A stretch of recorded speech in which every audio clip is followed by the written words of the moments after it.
Estábamos hablando, entre otras cosas, sobre el impacto que están teniendo los cambios climáticos en el marco de la economía y sobre todo en el sector agropecuario, que viene siendo muy afectado, y esto requiere medidas por parte del Estado. Pero hace poco conocimos una situación que está viviendo particularmente el trigo por el efecto de la Niña, por un efecto climático que tiene que ver con una sequía y que, claro, no solo tiene un impacto a nivel de la vida cotidiana en términos de lo que es el cambio climático, sino también directamente en términos económicos, en la conformación de los precios de lo que vamos a comprar todos los días. Para eso y para entender un poco más cómo es este fenómeno, lo invitamos a Juan Manuel Villuya, quien ya está en el piso para conversar con nosotros. Es investigador del CONICET y, por supuesto, te agradecemos muchísimo por venir. Gracias a vos, Martín, por la invitación y por el interés por este tema que es tan importante. Sí, porque es un tema serio. Vos sabés que vino aquí Salvador Di Stefano, un analista financiero, y le preguntábamos por el presupuesto que aprobó la Cámara de Diputados, que ahora lo va a tratar el Senado, y nos decía: mira, de movida lo que planifican como inflación está mal por la sequía del trigo. Y nosotros, como que nos llamó la atención, dijimos, bueno, pero a ver qué está pasando, contanos un poco más.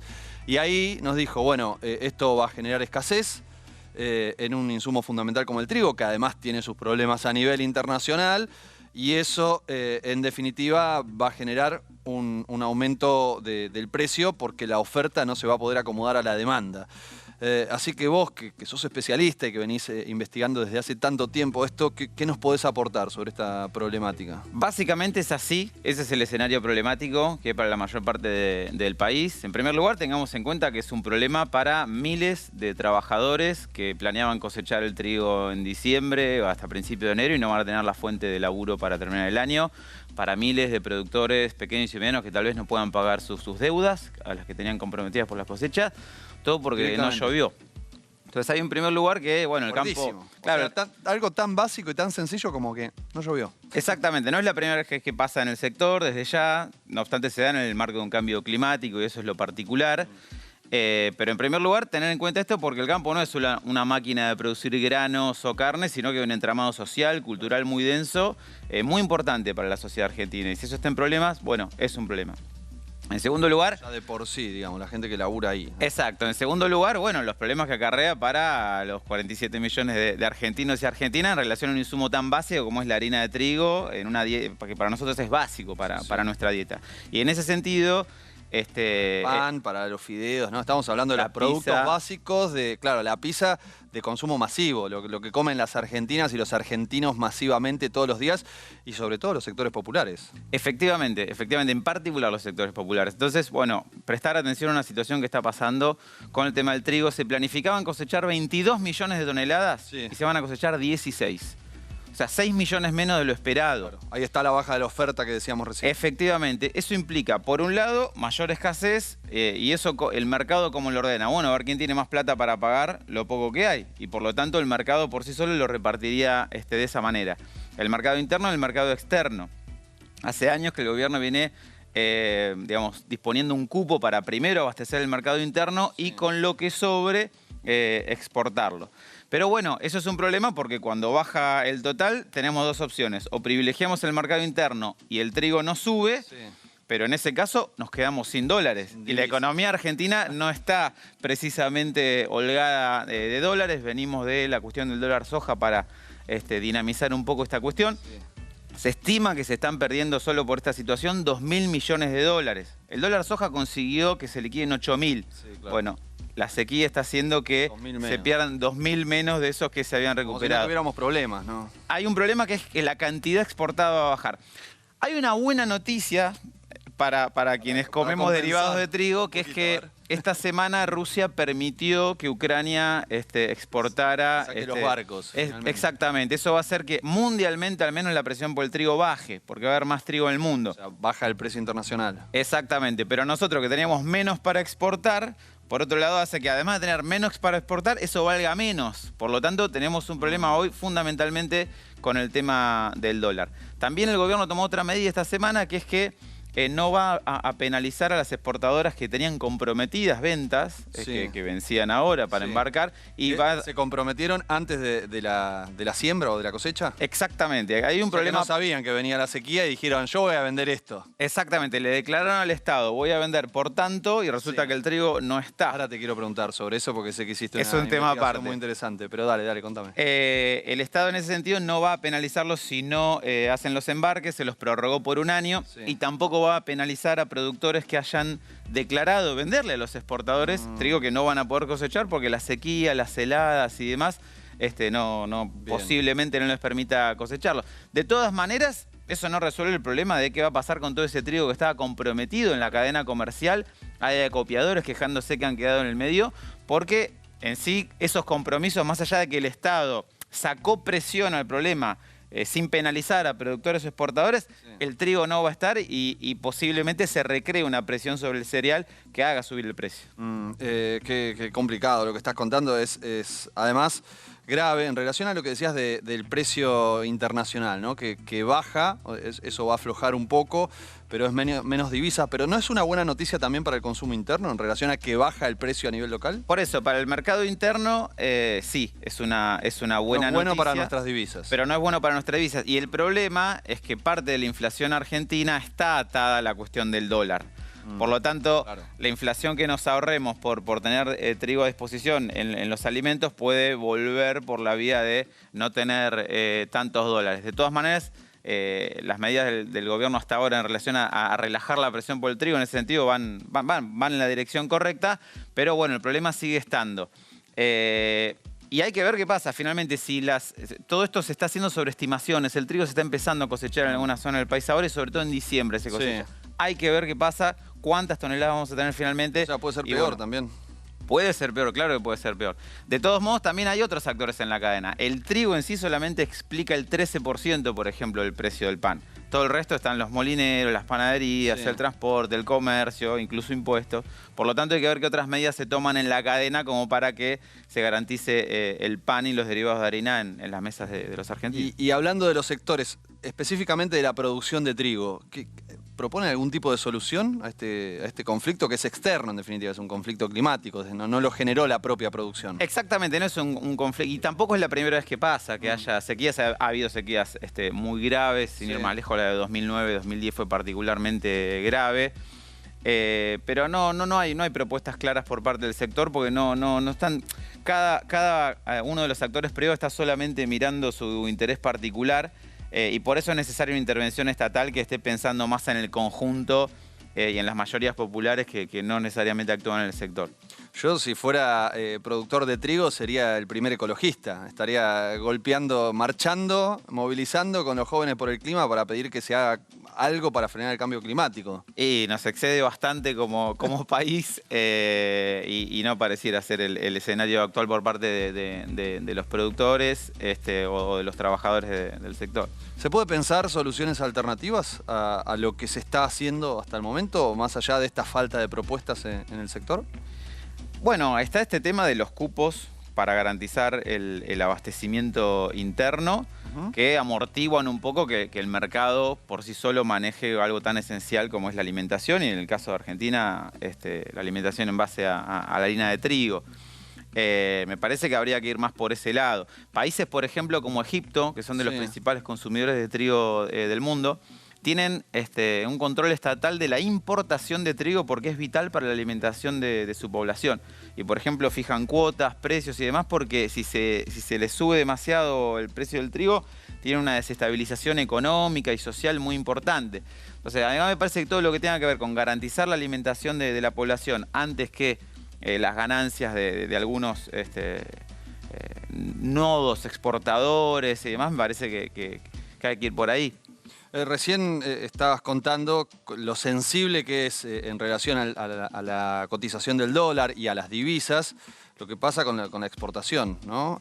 Y ustedes junto con la revista Crisis, estuvieron trabajando en una investigación para tratar de entender cómo es eso, que llama mucho la atención. Recién lo dijiste al pasar, pero vamos a hacer un poquito de zoom sobre ese lugar.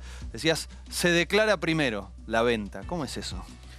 Las exportadoras de cereales y derivados, también harinas, aceites de soja o de maíz, por ejemplo, pueden declarar en febrero que van a vender un cargamento de granos en diciembre y se lo declaran al Estado. Y el Estado fija un precio de cuánto se cree que va a valer el precio en diciembre. ¿Sí? ¿Y si no vale eso? Bueno, y si no vale eso, pueden pasar dos cosas. En general pasa una de esas dos cosas que voy a decir ahora. Que es que el precio internacional esté por encima de lo que el Estado Claro. y las exportadoras... Y por lo tanto, las cerealeras le liquiden dólares e impuestos al Estado por un precio que al final no fue el verdadero, Claro. sino que fue superior. Claro. ¿Sí? Eso es lo que pasó este año y lo que vimos en la O sea que investigación. liquida mucho menos la cerealera de lo que en relación a lo que está ganando. Exactamente, eso es lo que vimos con el equipo de investigación política y con el grupo de MATE, el Mirador de la Actividad Económica y del Trabajo Sí. de Rosario, y que salió publicado en la revista Crisis, que quedó muy a foco cuando subieron los precios del trigo justamente por la guerra entre Rusia y Ucrania. Claro. Entonces el diferencial fue tan grande, digamos, que se notó mucho, se notó claro. más. Claro, porque declararon que iban a vender una cantidad, vino la guerra y se disparó el precio del trigo. Por lo tanto, esa diferencia fue mucho más considerable. Lo que sucedió es que al día siguiente que Rusia ingresa en Ucrania, declararon las ventas de trigo de todo el año antes de que el Estado reformara el precio que creía que iba a valer en diciembre. Se apuraron a declarar todo.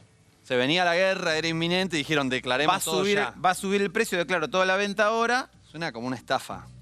No sé si, capaz que legalmente no lo es. Lo peor pero del suena a caso, eso. lo peor del caso es que es legal.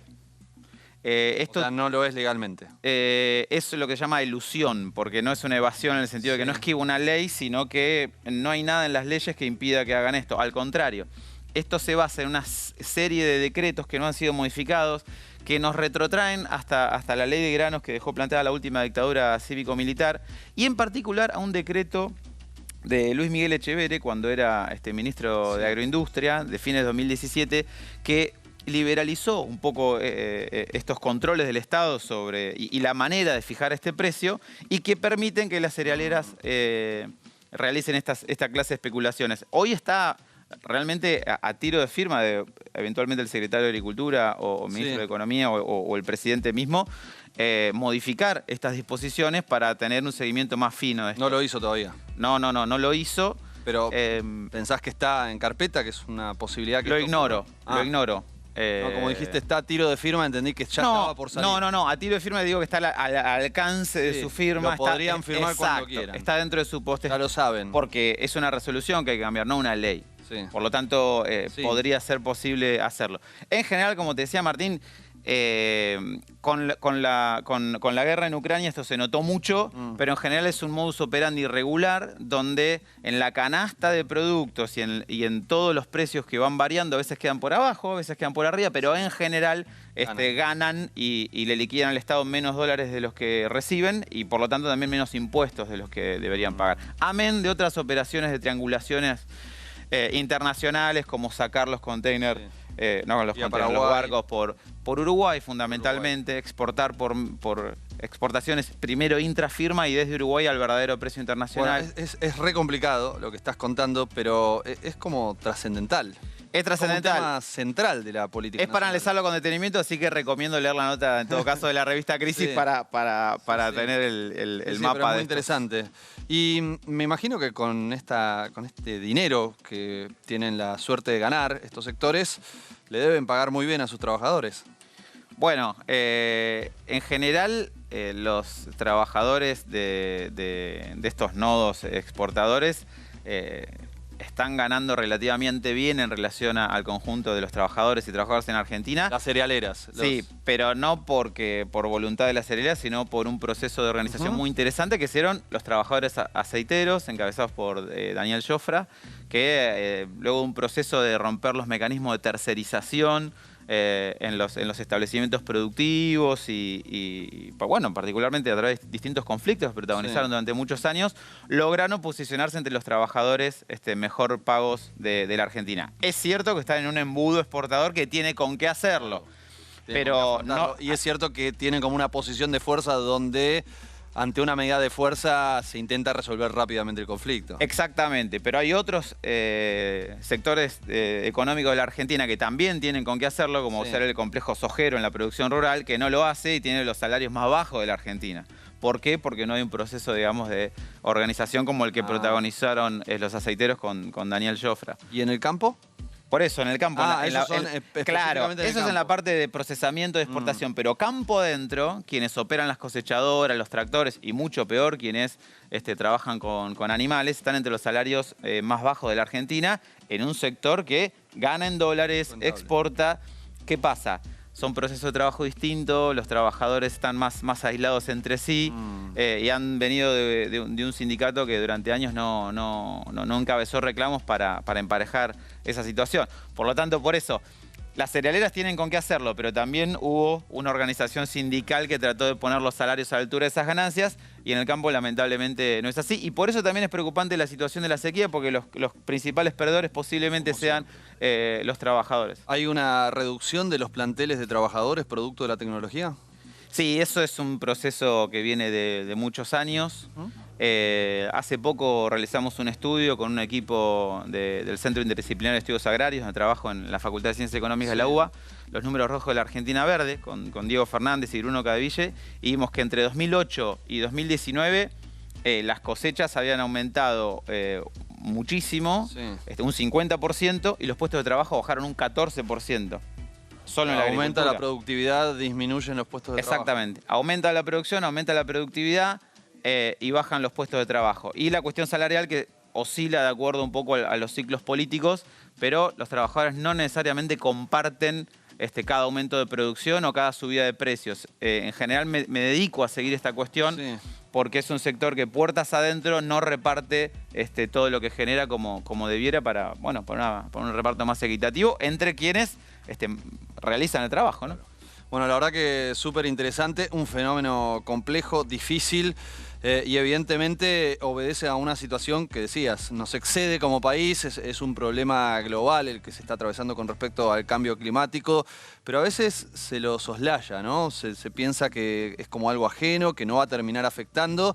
Y mirá vos cómo directamente puede afectar en las divisas, en el precio de un insumo fundamental, en la inflación directamente. Estamos ante un fenómeno verdaderamente preocupante que ya llega no solo a la vida cotidiana, sino directamente a la economía y a la producción de un sector que es fundamental en nuestro país. Así que gracias por venir y ayudarnos a entender un poquito mejor esto. Gracias a vos, Martín, de vuelta por el interés y a disposición cuando quieran. Gracias.